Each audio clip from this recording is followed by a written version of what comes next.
안녕하세요. 서울대학교 생명과학부의 이일하 교수입니다. 오늘은 식물의 운동이라는 다소 파격적인 제목을 가지고 이야기해 보겠습니다.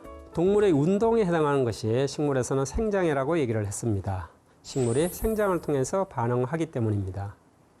근데 생장 반응 이외에도 꽤 빠른 시간 안에 일어나는 식물의 운동, 그런 운동에 대해서도 이번 시간에 한번 살펴보겠습니다. 지금 그림에서 보시는 식물의 잎 운동, 이거는 생체 시계에 의해서 24시간 주기로 일어나는 잎의 운동입니다. 거의 대부분의 식물들이 이런 잎 운동을 하고 있습니다. 우리가 다만 의식을 하지 못하죠. 왜? 식물의 시간이 너무 천천히 흐르기 때문에 우리가 의식을 하지는 못하지만 대부분의 식물들이 이 일을 하고 있습니다. 왜 이렇게 하느냐? 아마 낮에는 태양빛을 가능한 많이 받으려고 올라갔다가 태양빛이 이제 너무 강하면은 약간의 사선을 두어서 태양빛을 적게 받게 하는 그런 일을 하고, 밤이 되면은 다시 태양빛을 받을 필요가 없으니까 아래쪽으로 내려오는 그런 이제 작용을, 그러니까 광합성하고 아마 관련된 현상일 거라고 생각이 되는데, 어쨌든 잎 운동을 24시간 주기로 하고 있습니다. 이런 잎 운동이 어떻게 일어나느냐? 그거를 팽합으로서 우리가 설명을 하고 있습니다. 팽합을 설명드리기 위해서 조금 이제 쉬운 사례를 좀 들어볼게요. 우리가 식물을 키우면서 많이들 경험을 해 보신 걸 거라고 생각이 되는데, 잊어버리고 오랫동안 물을 안 주면 식물이 시들게 되죠. 축 처지는 걸 볼 수가 있습니다. 근데 거기에 물을 뿌려주면은 거의 뭐 한 12시간 이내에 다시 그냥 팔팔하게 그냥 살아 올라오는 걸 볼 수가 있습니다. 이게 축 처져 있던 것이 어떻게 팔팔하게 올라오느냐? 식물이 가지고 있는 팽합이라는 특성 때문에 그렇습니다. 식물 세포를 들여다보면 동물 세포하고 달리 식물 세포 안에는 액포라고 하는 물주머니가 엄청나게 많이 들어 있습니다. 식물 잎세포의 경우에는 이 액포가 전체 공간의 거의 90% 이상을 차지합니다. 그 액포가 충분히 물로 차 있으면 식물이 굉장히 팽팽하게 팽창이 되고, 그 결과 굉장히 활기 있는 그런 어떤 잎의 모습을 보실 수가 있게 됩니다. 물이 세포에 있는 액포 속으로 채워지면서 이게 이제 세포들이 활짝 펼쳐지는 그 세포들에 의해서 생기를 갖게 되는 겁니다. 그걸 이제 팽합이라고 얘기를 합니다. 물이 들어가서 액포를 채워줌으로 해서 이 전체 세포질 공간이 세포벽을 밀어내는 힘, 그 힘을 이제 팽합이라고 얘기를 하는데요. 그걸 하는 특별한 사실은 기관이 있습니다. 잎의 끝, 자루 끝에 있는 몇몇 세포들이 24시간 주기로 액포에 물을 잔뜩 채워놓는, 그래서 팽합이 이제 엄청나게 높아진 상태가 되게 되면은 잎이 위로 이렇게 이제 올라가게 되고요. 그게 빠지면서 아래쪽으로 서서히 내려오게 되고, 완전히 다 빠지면 이제 아래쪽으로 축 처진, 시들어진 것과 같은 그런 형태가 되게 되죠. 그러니까 식물의 잎 운동은 사실은 24시간 주기로 팽합을 조절함으로 해서 잎이 위로 올라갔다가 아래로 내려왔다 하는 운동을 하게 됩니다. 이보다 조금 더 빠른 잎 운동 중에 하나가 미모사에 접촉을 했을 때 이렇게 착 접혀지는 운동, 그걸 이제 접촉 반응이라고 얘기를 하는데요. 접촉 반응은 식물체의 잎을 탁 건드렸을 때 아마 전기적인 신호가 발생을 하는 것 같습니다. 이 전기적 신호가 잎맥을 따라서 이제 쭉 전달이 되게 되는데 그 전기적 신호에 자극을 받아서 팽압이 팽팽해 있던 상태에서 확 팽압이 낮아지는, 그래서 꽤 빠른 반응을 일으키는 식물의 운동이 아닌가 생각이 듭니다. 그러니까 잎의 운동처럼 생체시계에 조절되는 운동이나 미모사의 이런 접촉에 의한 반응 모두 다 사실은 식물 세포의 팽압 조절을 통해서 일어나는 현상이다라는 공통점을 가지고 있습니다.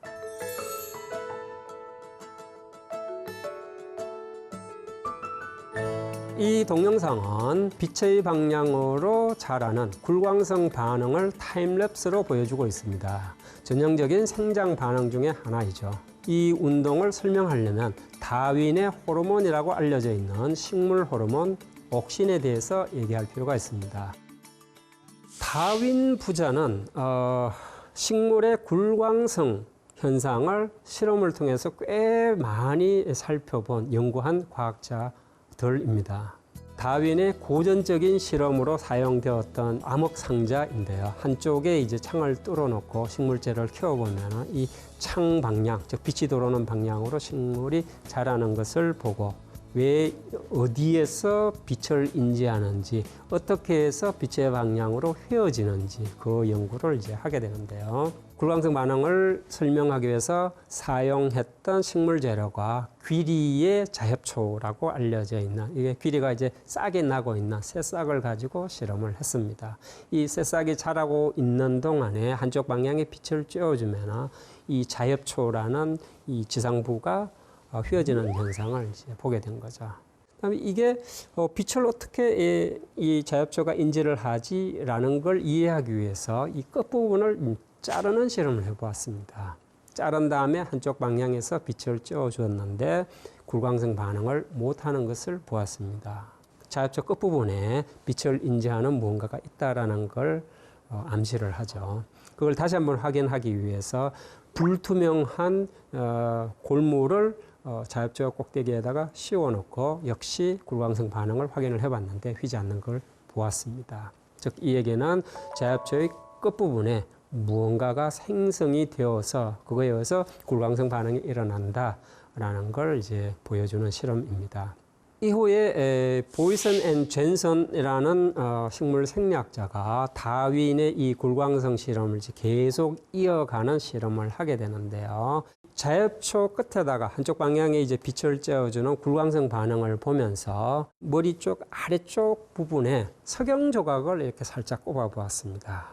꼽아 보았더니만 빛이 오는 쪽에 이 석영 조각을 꽂아 놓으면은 아무런 문제 없이 굴광성 반응을 일으키는데 빛이 쬐어지는 반대쪽 엄지 쪽에 이 석영 조각을 꽂아 놓으면은 굴광성 반응을 안 하는 걸 보았습니다. 빛을 그 자협초의 끝부분에서 인지를 해서 무언가가 빛의 반대 방향으로 내려가면서 그것에 의해서 자협초가 빛이 있는 방향으로 휘어진다라고 이해를 할 수가 있죠.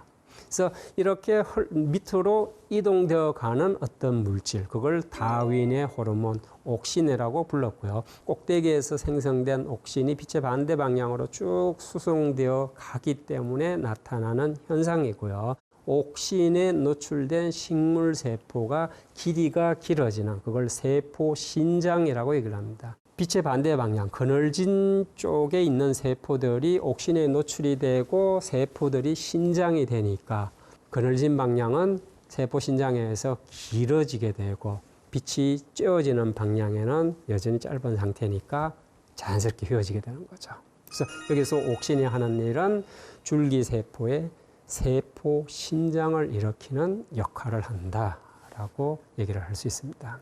근데 옥신은 뿌리에 처리를 하면은 뿌리가 새로이 생성되게끔 하는 역할을 합니다. 가지치기를 통해서 이제 뿌리를 내리는 실험을 설명을 할 때 가장 대표적으로 예를 드는 게 버드나무입니다. 버드나무는 가지를 잘라서 수분이 이제 들어가 있는 모래무지에다가 꽂아 놓으면은 아래쪽에 뿌리가 형성이 되고 위쪽에는 이제 새로운 잎이 이제 나기 시작을 하죠. 이게 이제 계속 놔두면은 하나의 그 독립된 개체로서 이제 버드나무로 자랄 수가 있게 되겠죠. 근데 이 버드나무 가지를 잘라다가 거꾸로 꽂으면 어떻게 될까요? 그 윗부분을 모래무지에다가 묶고 아랫부분을 위로 공중에 노출시킨 상태, 그 상태가 되면 어떻게 될까요? 그럼 여전히 아래쪽에 뿌리가 나고 위쪽에 줄기가 날까요? 근데 실제로 실험을 해보면 재밌습니다. 반대로 꽂으면 위쪽에 뿌리가 나고 아래쪽에 잎이 납니다. 왜 그럴까요? 버드나무 가지 안에 극성이 있기 때문입니다. 그러니까 애초에 윗부분이 어디고 아랫부분이 뭔지가 명확하게 구분되어 있는 겁니다. 버드나무 가지를 잘라서 보면은 원래 가지의 윗부분에 해당하는 곳은 옥신의 농도가 높고요. 아랫부분에 해당하는 곳은 옥신의 농도가 낮습니다. 그 때문에 옥신의 농도가 낮은 쪽에서 뿌리가 나오고 옥신의 농도가 높은 곳에서 잎이 나오는 극성이 나타나게 됩니다. 이런 옥신의 농도가 위에서 아래쪽으로 내려가면서 농도의 차이가 나타나는 것은 굴광성에서 한번 봤죠. 옥신이 아래쪽으로 쭉 수송되어 가니까 논리적으로 생각하면 윗부분이 옥신 농도가 제일 높을 테고 밑으로 가면서 점점 옥신 농도가 낮은 농도의 차이가 일어나게 되겠죠. 그게 바로 버드나무의 극성을 만들어내는 기작입니다. 옥신에 의한 식물의 생리적 반응 중에 하나인 굴중성에 대해서 설명을 해보겠습니다. 아마 우리가 어릴 때는 굴중성이라고 배우지 않고 굴지성이라고 배웠던 것 같습니다. 지구 쪽으로 뿌리가 뻗어져 자라는 그런 어떤 생리적 현상. 그래서 굴지성이라고 이름을 붙였는데요. 우주생물학을 하다 보니까 이거 지구 땅이 식물의 뿌리를 이제 휘어져서 자라게끔 하는 것이 아니고 중력의 방향으로 휘어지는구나라는 걸 이해하게 되면서 지금 그 교과서에는 다 굴중성으로 이름을 바꿔서 부르고 있습니다. 굴중성은 그림에서 보시는 것처럼 화분을 이렇게 엎어놓으면은 줄기는 중력의 방향의 반대 방향으로 휘어지는, 그래서 위로 자라게 되고요. 뿌리는 중력의 방향으로 자라는, 그래서 아래쪽으로 휘어지는 반응이 나타나게 됩니다. 이걸 이제 정리를 하면 줄기는 음성 굴중성을 가지고 있다라고 얘기를 할 수 있고요. 뿌리는 양성 굴중성을 가지고 있다라고 얘기를 할 수가 있습니다. 이러한 중력에 대해서 서로 다르게 성장하는 것, 그걸 가능하게끔 하는 세포들이 있습니다. 전분 입자가 잔뜩 들어가 있는 세포들이 줄기에도 있고 뿌리에도 있고 한데, 그 세포들이 눕게 되면은 전분 입자를 가지고 있던 세포들이 아래쪽으로 이동을 하게 됩니다. 그런 이동 때문에 자극을 받아서 옥신 호르몬이 이 식물 줄기가 있다면은 거기에 골고루 이렇게 쭉 수송이 되다가 눕혀지면은 그 전분 입자들 때문에 아래쪽으로만 옥신이 집중적으로 수송이 되는 현상이 일어나게 됩니다. 그러니까 그렇게 아래쪽으로 쭉 옥신이 수송이 되게 되는데, 이게 줄기에서만 그런 것이 아니고 뿌리에도 똑같이 아래쪽에서만 이제 옥신이 나타나게 됩니다. 그에게는 아래쪽이 위쪽보다 옥신의 농도가 높은 상태가 되는 거죠. 그런 상태에서 줄기는 굴광성 반응에서 보여줬던 것하고 똑같은 반응이 일어나게 됩니다. 굴중성 반응에서도 똑같이 아래쪽에 지금 옥신이 쭉 흘러가게 되니까 그쪽에 세포들이 세포 신장이 일어나게 되고요. 위쪽은 세포들이 그대로 있는데 아래쪽에 세포가 길어지게 되면 위로 휘어지게 되죠. 뿌리는 정반대의 작용을 하고 있는 것처럼 보이죠. 근데 옥신이 수송되는 건 똑같아요. 뿌리 있는 세포들도 아래쪽에 옥신들이 쭉 흘러가게 됩니다. 근데 뿌리는 줄기하고 다른 옥신 반응을 보입니다. 어떻게 다르냐? 뿌리 세포들은 옥신이 많이 있는 곳에서 세포 분열이 억제가 됩니다. 그러니까 위쪽은 정상적으로 세포 분열이 일어나고 있고 아래쪽에 세포 분열이 억제가 되면 위쪽에 세포의 숫자가 많아지니까 그것 때문에 아래쪽으로 휘게 되는 양성, 굴중성을 나타내게 되죠. 그러니까 지금 옥신이 식물 조직에 따라서 서로 다른 반응을 나타내는 것 세 가지를 지금 보여드렸습니다. 첫 번째로 줄기는 옥신에 대해서 세포 신장 반응을 일으킨다라는 거. 다른 하나는 뿌리는 옥신에 대해서 세포 분열이 억제되는 작용을 한다라는 걸 보였습니다. 마지막 하나는 뭐죠? 가지치기를 할 때 줄기 끝에다가 옥신을 발라주면은 거기서 뿌리가 만들어지는 뿌리 촉진이 일어나는 현상. 세 가지 서로 다른 작용이 설명이 된 겁니다. 그러니까 이와 같이 이상하게 식물 호르몬은 동물 호르몬과 다르게 같은 호르몬이 다른 기관에서 서로 다른 반응, 생리적인 반응을 나타내는 사례가 흔히 보입니다. 이걸로 식물의 운동에 대해서 전체적으로 좀 정리를 할 수 있을 것 같은데요. 식물의 생장 반응은 동물의 운동과 유사한 거기에 상응하는 반응이다라고 말씀을 드릴 수 있고요. 식물의 생장 반응 중에서 많이 연구된 굴광성 반응이나 굴중성 반응, 이건 둘 다 옥신의 일방향 수송에 의해서 나타나는 결과이다라고 얘기를 할 수 있습니다. 오늘도 수고 많으셨습니다. 감사합니다.